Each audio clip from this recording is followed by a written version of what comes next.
আসসালামু আলাইকুম রহমতুল্লাহ। ন্যারেশনের বেসিক কিছু জিনিস নিয়ে আলোচনা করতে চাই। বেসিক কিছু না, সামান্য একটু জিনিস নিয়ে আলোচনা করতে চাই। সেটা হচ্ছে কি, ন্যারেশন অনেকে বোঝে না যে এটা কিভাবে ডাইরেক্ট ন্যারেশন থেকে ইনডাইরেক্ট ন্যারেশনে নিবে। তো প্রথমত আমি একটা সেন্টেন্স লিখতে যাই, মনে করো এখানে কেউ একজন বলল বা হি সেইড, ঠিক আছে, কি বলেছিল যে I have I have E A T E N eaten rice, I have eaten rice.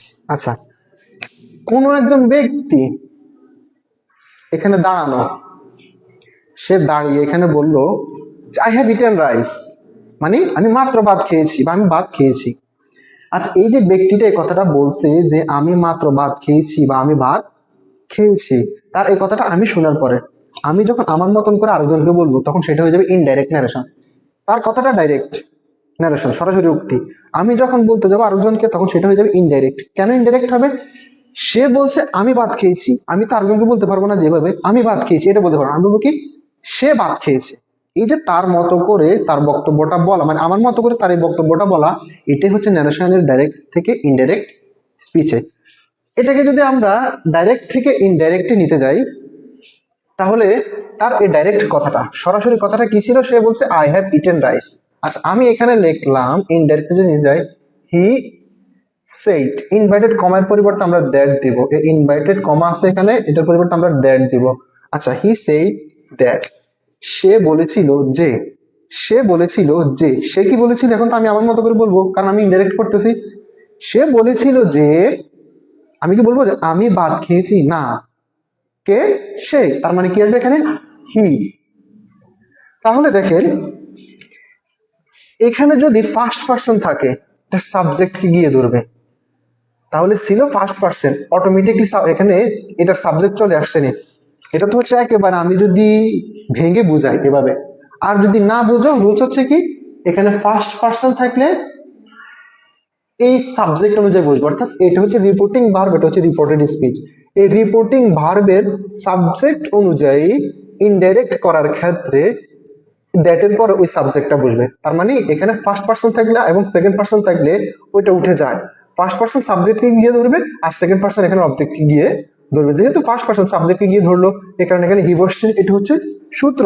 আর যদি বুঝে করো, তাহলে আমরা একদম ক্লিয়ারলি যদি বুঝতে যাই, তার বক্তব্যটা আমি আমার কত করে বলা মানে হচ্ছে আমি পার্সন পরিবর্তন করার ক্ষেত্রে তাকে উল্লেখ করে বলবো, তাহলে আমাদের ন্যারেশনের সাবজেক্ট পরিবর্তনটা হয়ে যাবে।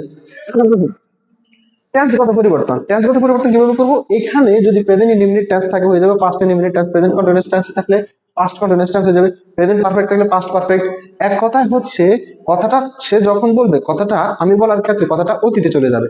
কারণ তার কথাটা আমি যদি 1 মিনিট 2 মিনিট পর, 1 ঘন্টা 2 ঘন্টা পরে, 1 দিন 2 দিন পরেও বলি, তখন তার জন্য কথাটা বর্তমান হলেও আমার জন্য এই উক্তিটা বর্তমানে আর থাকে না, এই উক্তিটা অতীতে হয়ে যায়। এই কারণে এখানে টেন্সগত পরিবর্তন করে এটাকে আরো অতীতে নিয়ে যেতে হয়। যেমন এখানে হ্যাভ, মানে সে মাত্র খেয়েছে বোঝাচ্ছে, কিন্তু আমি যে আরো 1 ঘন্টা পরে 2 ঘন্টা পরে একজনকে বলতে গেলে, তখন আর মাত্র খেয়েছে হবে না, তখন আমি হ্যাভের পরিবর্তে এখানে হ্যাড দিব। আর যারা বুঝো না তাদের জন্য সহজ ভাষায় হচ্ছে হ্যাভ হ্যাজ থাকলে এখানে হ্যাড বসবে। এটা হচ্ছে সহজ কথা। হ্যাভ হ্যাজ থাকলে এখানে কি বসবে? হ্যাড বসবে। তাহলে হি হ্যাড, বাকিটা জবাব আছে এভাবে, ইটেন রাইস। কমপ্লিট। ন্যারেশনের ক্ষেত্রে প্রথমত হচ্ছে কে উক্তিটা করলো, 2-3 জনের কথোপকথন থাকলে এটা কার উক্তি, উক্তিগুলো ওই ব্যক্তি অনুসারে চিহ্নিত করতে হবে, এবং তার উক্তিগুলো কে বলতেছে ওই অনুযায়ী ন্যারেশনটা করতে হবে। উক্তি যদি না বুঝো, অর্থ যদি না বুঝো, টেন্স যদি না বুঝো, সেন্টেন্স যদি না চেনো, তাহলে ন্যারেশন কিন্তু খুবই করা টাফ হয়ে যাবে। এটা অ্যাসার্টিভ সেন্টেন্সের কিন্তু present indefinite, present perfect tense sentence হচ্ছে অ্যাসার্টিভ সেন্টেন্স। অ্যাসার্টিভ সেন্টেন্সের ইনভার্টেড কমার পরিবর্তে দ্যাট বসে, আমি এখানে দ্যাট বসালাম। সেট থাকলে সেট বসে, যদি ইন্টারোগেটিভ সেন্টেন্স হতো সেটের পরিবর্তে আস বসতো, আস বসতো। আর এখানে যদি ডাব্লিউএস কোশ্চেন থাকলে ডাব্লিউএস কোশ্চেন করতো, আর ডাব্লিউএস কোশ্চেন না থাকলে এখানে ইফ বসতো। ইম্পারেটিভ সেন্টেন্সের ক্ষেত্রে এখানে যদি আদেশ বোঝালে তাহলে অর্ডার বসতো, উপদেশ বলে অ্যাডভাইস বসতো, তারপরে তোমার অনুরোধ বোঝালে এখানে রিকোয়েস্টেড বসতো, আর ইম্পারেটিভ কমার পরিবর্তে এখানে টু বসতো। এইভাবে আর কি। অর্থাৎ সেন্টেন্স ও চিনতে হবে কোনটা কোন সেন্টেন্স, তাহলে সেন্টেন্স অনুযায়ী তুমি এখানে সেট বা সেটুর পরিবর্তে কি বসবে সেটা বসাতে পারবে। টেন্স চিনলে, টেন্স অনুযায়ী এটা কোন টেন্সে নিতে হবে সেটা চিনবে। পার্সন চিনলে কোন পার্সনের পরিবর্তে কোন পার্সন বসবে এটা মাথায় রাখবে। শুধু একটা জিনিস মাথায় রাখবে পার্সনের ক্ষেত্রে, ফার্স্ট পার্সন অথবা সেকেন্ড পার্সন হইলে এটা পরিবর্তন হয়ে ফার্স্ট পার্সন সাবজেক্ট অনুযায়ী বসবে, সেকেন্ড পার্সন অবজেক্ট অনুযায়ী বসবে। এখানে থার্ড পার্সন থাকলে কোনো পরিবর্তন নাই। আর আমি তো একটু আগে বললাম, যদি বুঝে বুঝে করতে চাও এভাবে বুঝে বুঝে করলে কোনো এক সময় আর মুখস্থ করা লাগবে না, এটা অটো জানা হয়ে যাবে। তো ধন্যবাদ তোমাদেরকে। ন্যারেশনের বিস্তর একটি ক্লাস আমি পরবর্তী দিন ইনশাল্লাহ তোমাদের জন্য নিয়ে আসবো। আসসালামু আলাইকুম।